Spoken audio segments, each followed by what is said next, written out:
The Galactic Council had watched Earth for a very long time. They had sent small ships to hide near the blue planet and record everything. They watched humans build cities. They watched humans fight wars. They watched humans destroy their own forests and poison their own rivers. The council found it all very amusing. "They are like children," said Councillor Vexro during one meeting. His body was made of floating crystals that chimed when he spoke. "Violent, stupid children who will probably destroy themselves before they ever reach the stars." The other council members agreed. Humans were primitive. Humans were dangerous, but only to themselves. They had no real technology.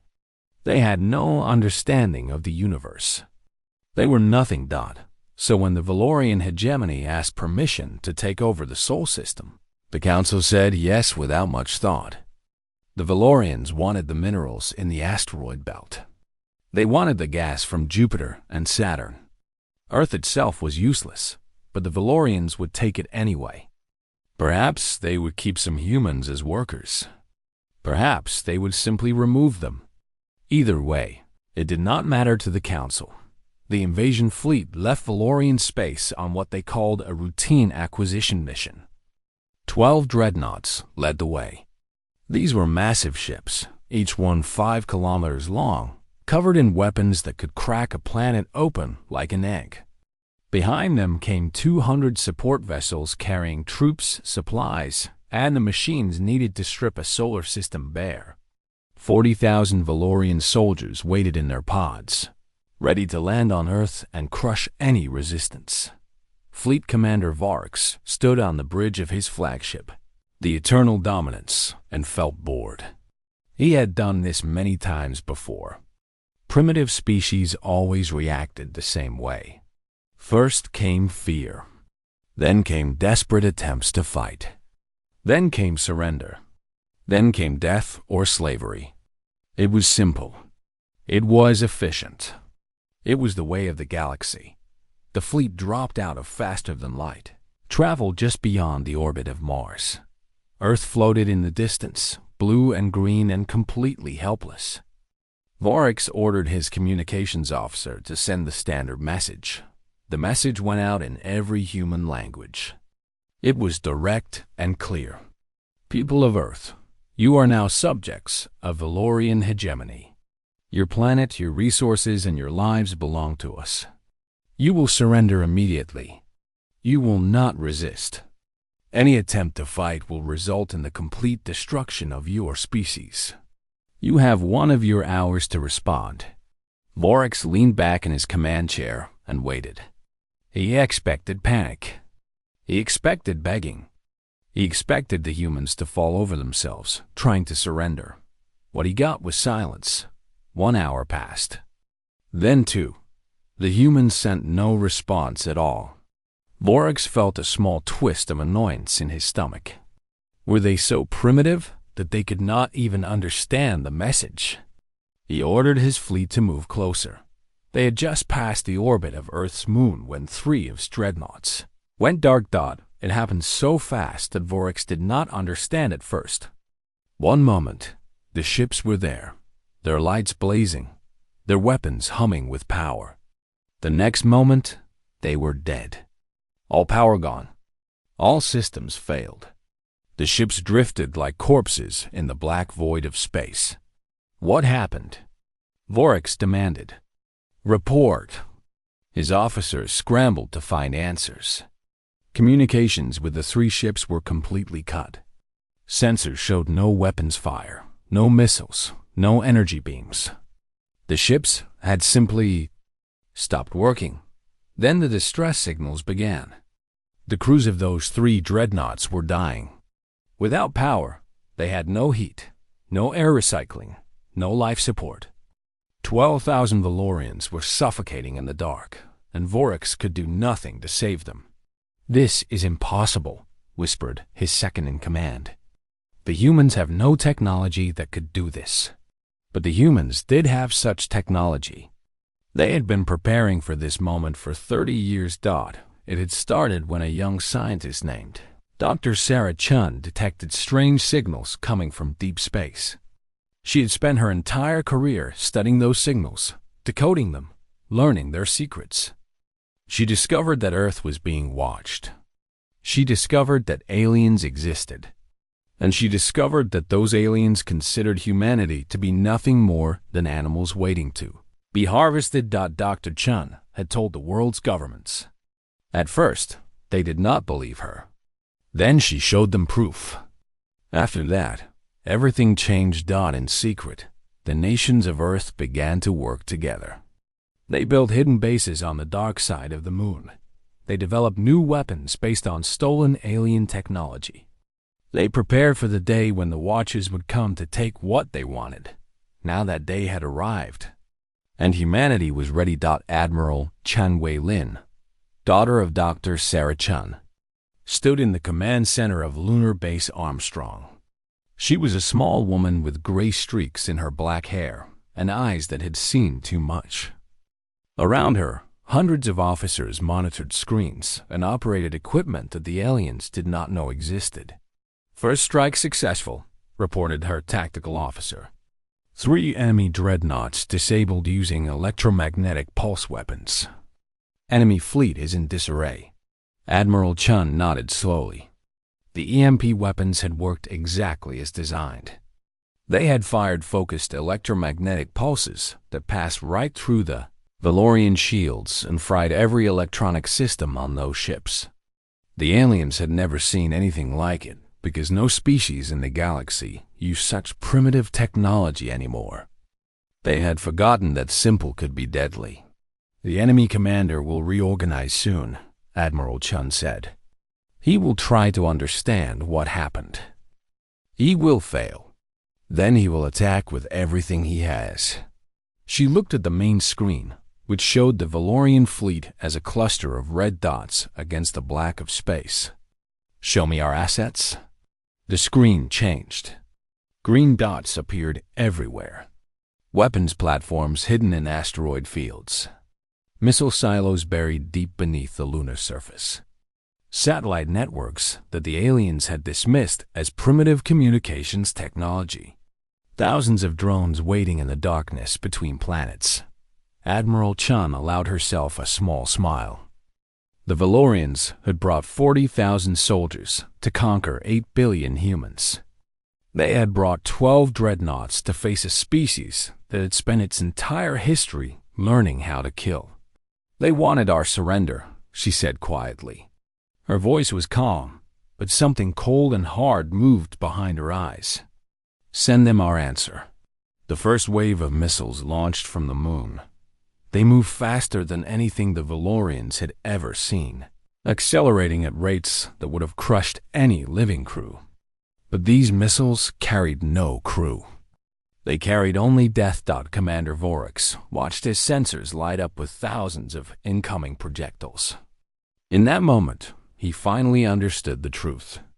The humans had not been silent because they could not respond. They had been silent because they were done talking. The emergency session of the Galactic Council began in chaos, and only got worse from there. Counselors from 100 different species filled the great chamber on Station Prime, the ancient meeting place that floated between galaxies. They shouted over each other in dozens of languages while their translation devices struggled to keep up. Fear filled the room like a bad smell. "This is impossible," screamed the Valorian representative. His blue skin had turned almost white with panic. "You told us Earth was primitive. You said they had no real weapons. My people are dying." Councilor Vexrol's crystals chimed nervously. The intelligence reports were clear. Humans had basic nuclear weapons and crude chemical rockets. Nothing more. Nothing that could threaten the hegemony fleet. Then explain why half that fleet is now debris. The Valorian slammed his fist on his console. Explain why Commander Vorax is dead. Explain why the humans are still fighting. Reports continued to flood in from the Sol system, each one worse than the last. The battle had become a disaster. Human weapons came from everywhere at once. Missiles launched from places the Valorians never thought to scan. Energy beams fired from platforms hidden in the shadows of asteroids. Small, fast ships appeared out of nowhere, struck hard, and vanished before anyone could shoot back. The Valorian dreadnoughts, the pride of the hegemony fleet, were dying one by one. Their shields, which had never failed before, were useless against weapons they did not understand. Their powerful guns could not hit targets that moved too fast and were too small. Their trained crews could not adapt to tactics they had never seen. High Arbiter Solemn Voice, the oldest member of the council, raised one of her many arms to demand silence. She was from a species that lived for thousands of years, and she had seen many wars. But she had never seen anything like this. "Bring up the tactical analysis," she commanded. The center of the chamber filled with a holographic display of the battle. Red dots showed Valorian ships. Green dots showed human assets. As the council watched, another red dot disappeared. Then another. The green dots swarmed like angry insects. "The humans are not fighting like any species we know," reported the council's chief military analyst. He was a small creature covered in gray fur, and his voice shook as he spoke. "They do not form battle lines. They do not engage in direct confrontation. They hide. They ambush. They strike from impossible angles and then retreat before we can respond." "That is cowardice," spat the Valorian representative. "They fight without honor. They fight to win," Solemn Voice said quietly. "There is a difference." The analyst continued his report, and with every word, the council's fear grew deeper. The humans used weapons that the galaxy had abandoned long ago. Kinetic projectiles, explosive chemicals, nuclear devices, biological agents. These were tools of primitive warfare, brutal and inefficient. Civilized species had moved beyond such things thousands of years ago. But the humans had not just kept these weapons. They had perfected them. They had made them into something terrible. Their kinetic weapons fire projectiles at nearly the speed of light, the analyst explained. A single shot carries enough energy to destroy a dreadnought. They launch these projectiles from hidden platforms throughout their system, making it impossible to find and destroy the source. He changed the display to show something else. Thousands of small objects move through space in complex patterns. These are autonomous drones. They operate without any central command. Each one makes its own decisions about when to attack and what to target. We cannot jam them because there is nothing to jam. We cannot predict them because they do not follow any pattern. Machines that think for themselves? Xreal's crystals chimed with alarm. That is forbidden's technology. The risks are too great. Humans apparently do not agree with that assessment. The Valorian representative stared at the display with empty eyes. "How?" he whispered. "How does a species that has never left its own system fight like this? How do they know these tactics?" Solemn Voice had been studying the reports carefully. Now she answered his question, and her voice was heavy with something that might have been respect or might have been horror. "They have been practicing on each other." She brought up a new display. This one showed human history. Wars stretched back as far as records existed. Millions dead in conflicts over land, over resources, over ideas, over nothing at all. Weapons that grew more terrible with every generation. Bombs that could destroy cities. Poisons that could kill millions. Machines designed only to end life in the most efficient way possible. Humans have fought more wars in their short history than most species fight in 1,000,000 years, Solemn Voice explained. They have developed every type of weapon imaginable. They have created entire schools of thought dedicated to the art of killing. They have treaties between their nations that ban certain weapons from use. Why would they ban their own weapons? Asked the confused counselor. Because those weapons were too effective. They were too terrible even for humans to use against each other. Solemn voice let that sink in. Consider what that means. The weapons they are using against us now are the ones they considered acceptable. The ones they kept. The banned weapons are worse. Silence fell over the council chamber.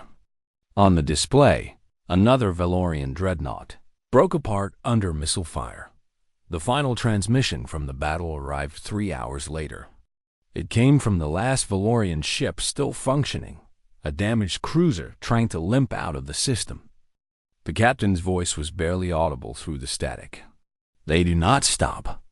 They do not negotiate. They do not take prisoners. When we surrendered, they ignored us. When we begged for mercy, they ignored us. They just keep killing. They destroy everything, and then they destroy the pieces. This is not war as we understand it. This is something else. This is. The transmission cut off with a burst of static. The cruiser's signal disappeared from the display.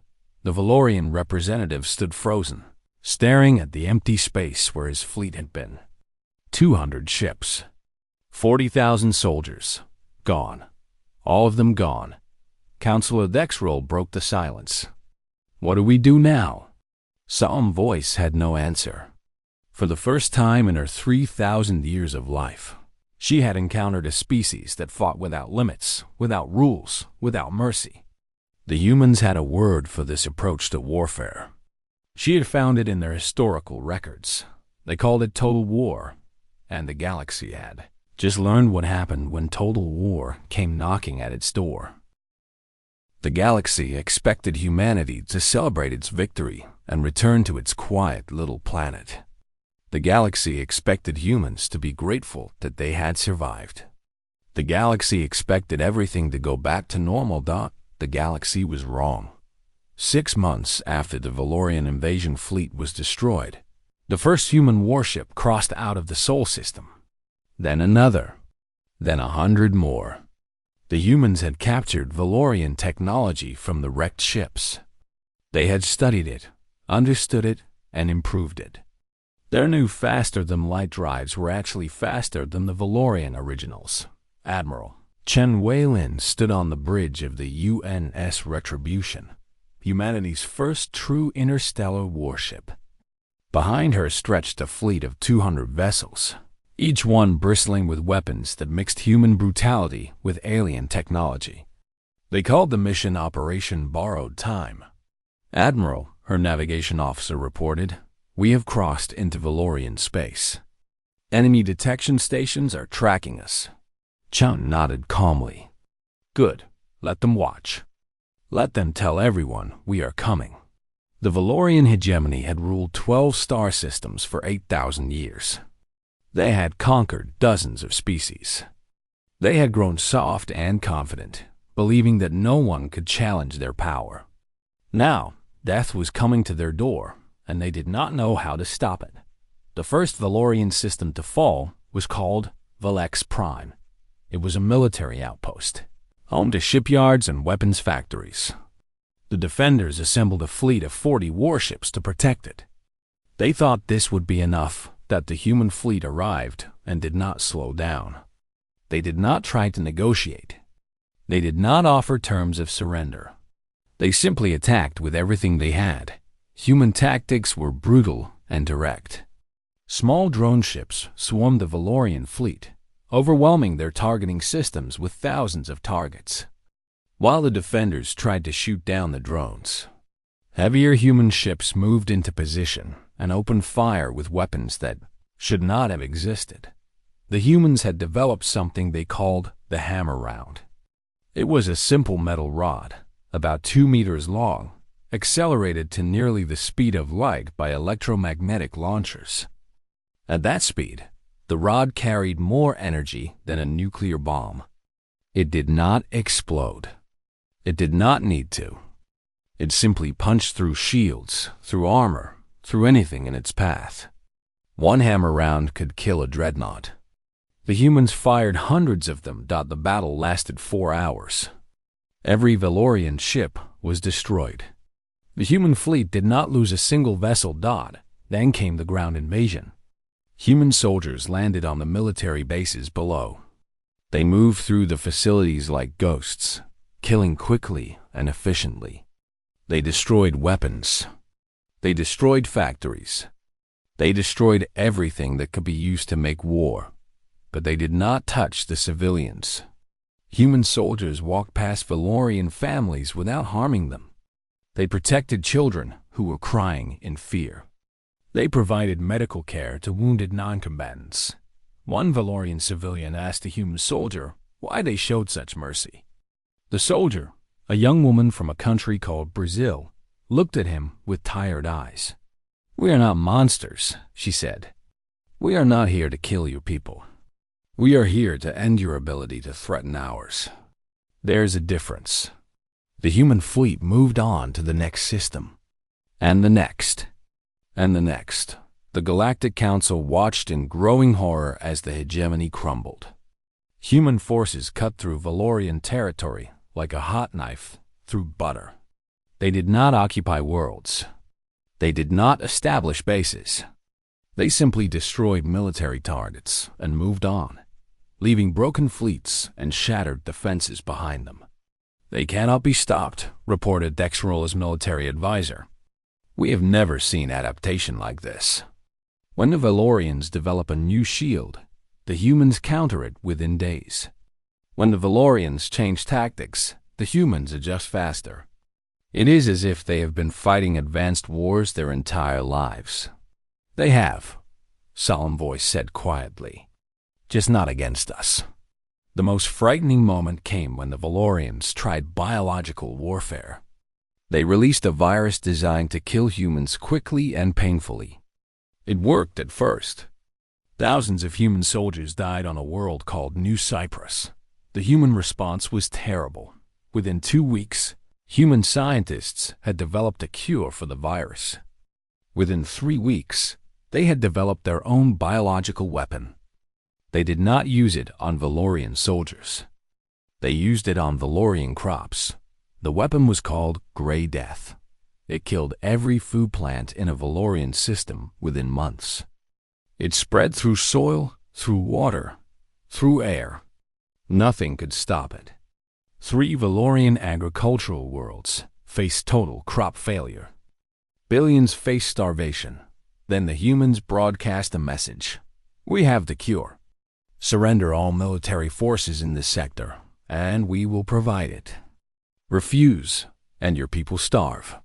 The Valorians surrendered. Ambassador Yilnine of the Neutral Concord attempted to contact the human fleet. She was a diplomat who had negotiated peace between species for centuries. Surely humans could be reasoned with. She sent her message with great care, using the most respectful language she knew. She asked for a meeting. She asked for dialogue. She asked what the humans wanted. The response came from Admiral Chun herself. It was short and cold. "You want to know what we want? We want justice. We want the species that tried to murder our children to face consequences. We want the Galactic Council to understand that Earth is not a resource to be harvested. We want everyone in this galaxy to know that attacking humanity is the last mistake they will ever make." Yilnine tried again. "Please, Admiral. The Valorians have offered to surrender. The war can end. What more do you need?" The Valorians offered to surrender because they were losing. That is not peace. That is a pause. Chun's voice carried no emotion. 14 months ago, they killed 17 million of my people. They destroyed our cities. They murdered our children in their beds. They did this because they believed we could not stop them. They believed we were weak. There was a pause. When Chun spoke again, her voice was quieter, but somehow more frightening. "We are going to make sure no one ever believes that again." The Valorian hegemony fell after 14 months of war. 8,000 years of civilization, broken by a species that had never traveled beyond its own moon before the invasion. The humans stood among the ruins of an empire and showed no satisfaction, no joy, No pride. They simply prepared for the next phase, because the Valorians were only the beginning. Behind them stood the Galactic Council, which had approved the invasion. Behind them stood 100 species that had watched Earth burn and done nothing. Admiral Chun looked at the stars and made a silent promise. Everyone who had participated in the attack on her world would pay. It was not about revenge. It was about sending a message that would echo through eternity. Never again. Fear spread through the galaxy like a disease. The Valorian hegemony was gone.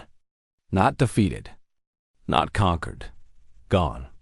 An empire that had stood for 8,000 years had been erased in 14 months by a species that most of the galaxy had never heard of. The news traveled from system to system, growing more terrifying with each telling. The humans are coming. The humans cannot be stopped. The humans show no mercy. On Station Prime, the Galactic Council met in closed session. The great chamber that had once hosted confident debates now felt like a tomb. Counselors spoke in whispers, glancing at the doors as if human soldiers might burst through at any moment. What do they want? Demanded the representative from the Krill Collective. His insect-like body clicked with anxiety.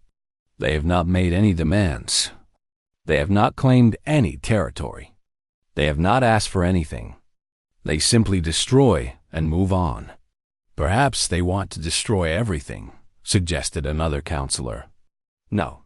Solemn Voice had been silent for most of the meeting, but now she spoke. Her ancient voice carried weight that silenced the room. If they wanted to destroy, they would have done so already. They have weapons that could crack planets. They have biological agents that could wipe out entire species. They have not used these things against civilian populations. They are not random in their violence. Then what are they? Dexroll asked. Solemn Voice considered her answer carefully. They are angry. And they are waiting. Waiting for what? For us to understand what we did. The council debated for hours. Some wanted to assemble a fleet from all member species and crush the human threat before it grew larger. But the military experts showed them the numbers. The humans had improved their technology so quickly that they now matched or exceeded most council species. A war against Earth would be long, bloody, and uncertain. Others wanted to run. They suggested evacuating systems near human space and hoping the humans would be satisfied with local dominance. But this plan collapsed when someone pointed out that humans had already demonstrated faster-than-light capability better than anything the Council possessed. There was nowhere to run. In the end, only one option remained. Someone would have to talk to the humans. Someone would have to find out what they wanted and whether peace was possible. Solemn Voice volunteered herself. I have negotiated between species for 3,000 years, she said. I have ended wars that killed billions. If anyone can find a path to peace, I can. The council agreed, mostly because no one else wanted to go. Solemn Voice traveled to the edge of former Valorian space, where the human fleet waited in orbit around the Valorian homeworld. She sent a message requesting permission to approach. After 6 hours of silence, the humans responded. You may approach. One ship, no weapons. Any deviation from this instruction will result in your immediate destruction. Solemn Voice followed the instructions exactly. Her small diplomatic vessel drifted through the human fleet, surrounded by warships that bristled with weapons. She saw the names painted on their hulls. Retribution, consequence, never forget, final answer. The humans had given their ships names that told a story of anger and determination. She docked with the flagship, the UN's consequence, and was escorted through gray corridors by human soldiers who said nothing. They brought her to a conference room where a single human waited. General Secretary Amara Akantwo was the leader of the United Earth government. She was a tall woman with dark skin and silver hair, dressed in simple clothes that carried no decoration or rank insignia. Her face was calm, but her eyes held something that made Solemn Voice uncomfortable. "Please sit," Okonkwo said, gesturing to a chair across from her. Solemn Voice settled her many limbs into the seat. "Thank you for agreeing to meet with me, General Secretary. The Galactic Council is hopeful that we can find a peaceful resolution to this conflict." "There is no conflict." Okonkwo's voice was flat. "The Valorians attacked us. We responded. That part is over. Then why are you here? Why has your fleet not returned home?" Okonkwo touched a control on the table. The walls of the room turned transparent, revealing a view of the Valorian homeworld below. Cities sprawled across the continents, lights twinkling in the darkness. Millions of Valorians lived their lives down there, waiting to learn if they would survive. "Do you know what your council did?" Okonkwo asked. The council did not order the attack. The Valorian hegemony, the council approved it. Okonkwo cut her off. "The Valorians asked permission, and the council said yes. You watched Earth through your spy ships for decades. You classified us as a primitive species suitable for exploitation. You decided that our lives, our civilization, our children meant nothing." Solemn Voice had negotiated with angry species before. She knew how to remain calm. "The Council regrets any harm that 17 million people." The words hung in the air. Okonkwo touched another control, and images appeared on the walls. Cities burning. Bodies in the streets. A school reduced to rubble, small shapes visible in the debris. A hospital with its patients still in their beds, all of them dead. 17 million of my people died in the first attack, Okonkwo continued. Her voice remained steady, but something terrible moved beneath the surface. That school held 400 children. That hospital held 2,000 patients who could not run.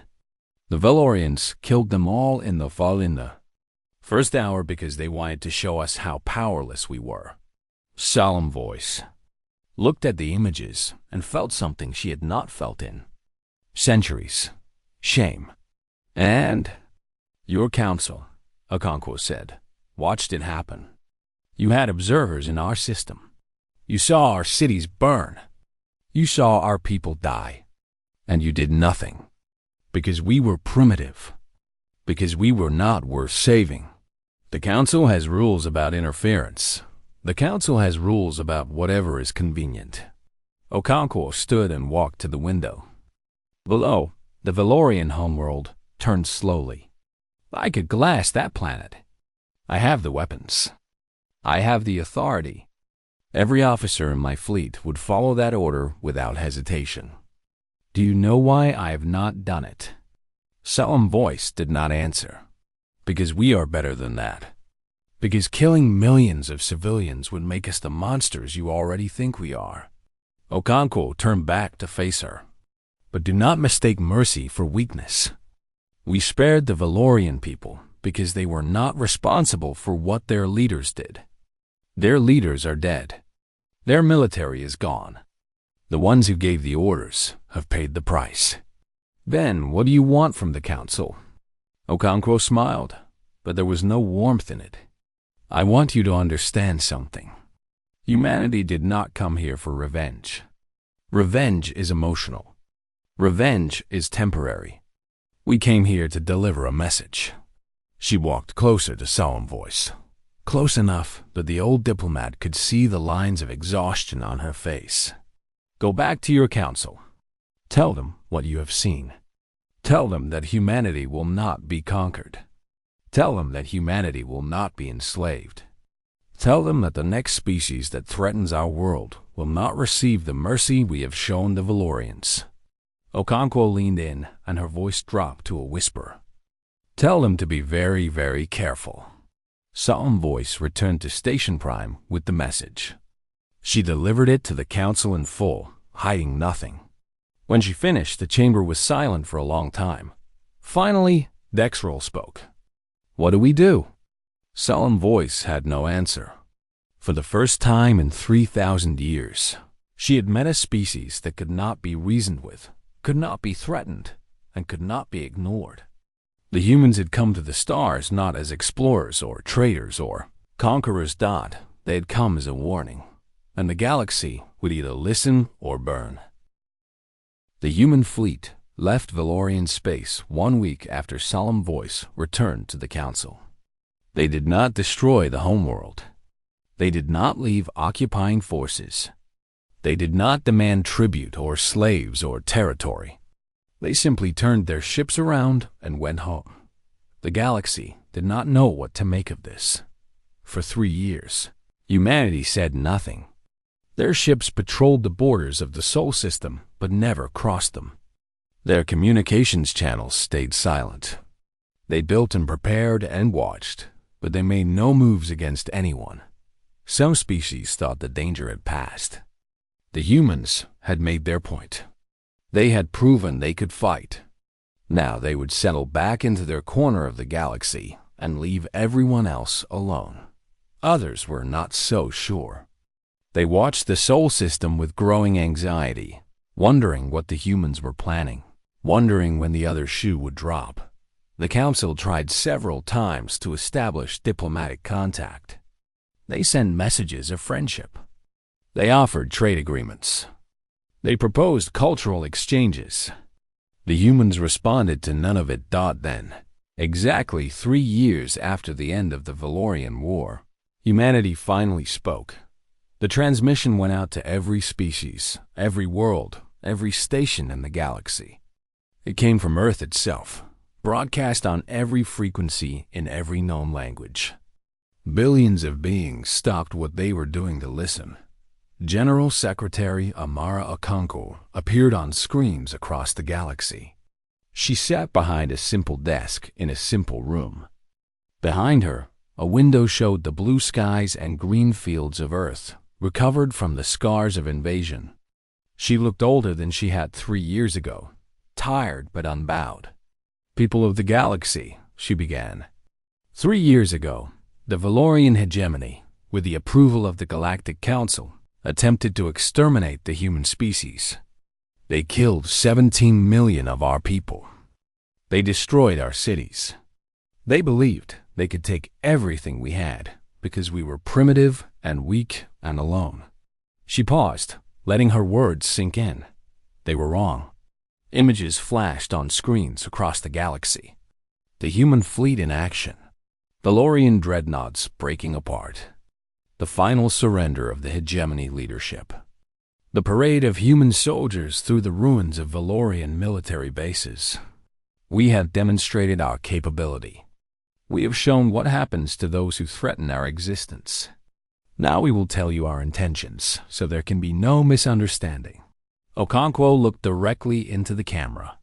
Her eyes were steady and calm. Humanity claims no territory beyond the Sol system. We do not seek empire. We do not want your worlds, your resources, or your submission. We wish to be left alone to develop in peace, just as we wished before the Valorians came. A murmur of relief went through council species across the galaxy. Perhaps the humans truly meant peace. But hear this clearly, Okonkwo continued, and her voice hardened. We will never forget what was done to us. We will never forgive those who approved it. And we will never again allow ourselves to be vulnerable. New images appeared. Human shipyards building fleets that dwarfed anything seen before. Weapons platforms being constructed around every planet in the Sol system. Soldiers training in numbers that staggered the imagination. The humans had not been idle for 3 years. They had been preparing. Earth is now the most heavily defended world in this galaxy. Any ship that approaches our system without permission will be destroyed. Any species that threatens our people will face consequences that make the Valorian War look like a minor disagreement. We are not asking for your friendship. We are not asking for your acceptance. We are informing you of the terms of your survival. Okonkwo leaned forward. The Galactic Council approved an act of genocide against Earth. We know that many of you watched and did nothing. We know that some of you would do the same thing again if you thought you could succeed. So let us be perfectly clear. There is no force in this galaxy that can destroy humanity now. We have weapons you cannot imagine. We have defenses you cannot breach. We have the will to use everything at our disposal if necessary. She stood up and walked to the window. For a moment, she simply looked at the sky of her homeworld. We are not joining your council. We are not participating in your politics. We are not interested in your wars or your trade or your culture. We want only one thing, to be left alone. Grant us that, and there will be peace. Threaten us again, and there will be nothing left of you but a warning to others. She turned back to face the camera one last time. This message will not be repeated. This offer will not be extended again. You have seen what we can do. You have seen how we respond to threats. Now you must decide. Do you want humanity as a neighbor who ignores you, or as an enemy who will hunt you to the last member of your species? The transmission ended. On Station Prime, the Galactic Council sat in stunned silence. No species had ever spoken to them this way. No species had ever dared. The humans had not just refused to join galactic civilization. They had rejected its very foundation. Dexral was the first to speak. They cannot mean this. No species can stand alone against the entire galaxy. Solemn voice shook her ancient head. They mean every word. And I believe they can do exactly what they claim. Then what do we do? The answer came from an unexpected source. The youngest member of the council, a representative from a species that had joined only a century ago, rose to speak. We do nothing, she said. We leave them alone. We never approach their space. We never mention their name. We pretend they do not exist. She looked around the chamber at the frightened faces of 100 species. And we pray that they pretend the same about us. On Earth, Admiral Chun Wei-Lin stood before the United Nations General Assembly. The chamber was packed with representatives from every nation, all of them listening to her final report on the military situation. The Soul Defense Network is complete, she announced. We have weapons platforms around every planet, every moon, every significant asteroid. Our fleet can respond to any threat within hours. Our early warning systems can detect an approaching enemy from halfway across the galaxy. A delegate from a small nation raised his hand. Admiral, what if they do not believe us? What if some species decides to test our defenses? Chun smiled, and there was something cold in her expression. Then they will learn what we learned a long time ago. She walked to the window of the assembly chamber. Outside, the sun was setting over a city that had been rebuilt from the ashes of invasion. Children played in parks where bombs had once fallen. Families ate dinner in homes that stood where corpses had once been stacked. Humanity has a gift, Chun said quietly. We are very good at holding grudges. The Velorians tried to destroy us, and we erased their military power in just over a year. Imagine what we will do to the next species that makes the same mistake. She turned back to face the assembly. The Galactic Council has 10,000 years of history. They think that makes them powerful. They think that makes them wise. Her smile faded, replaced by something harder and colder. Humanity has been fighting wars since before we could write. We have ancestors who killed each other with rocks and sticks. We have instincts that go back millions of years. We remember every wrong that was ever done to us, and we pass those memories down to our children. She walked slowly back to the podium. The galaxy wanted to harvest our planet. They called us primitive. They called us animals. They thought we would be easy prey. Her voice dropped to a whisper that somehow filled the entire chamber. Now they know the truth. The prey has become the predator, and we have longer memories than any civilization in the stars. Outside, the sun sank below the horizon, and the stars began to appear. Somewhere out there, 100 species were learning a lesson. They would never forget Earth. was not a primitive world to be conquered. Earth was a warning, and humanity would make sure that warning echoed through eternity.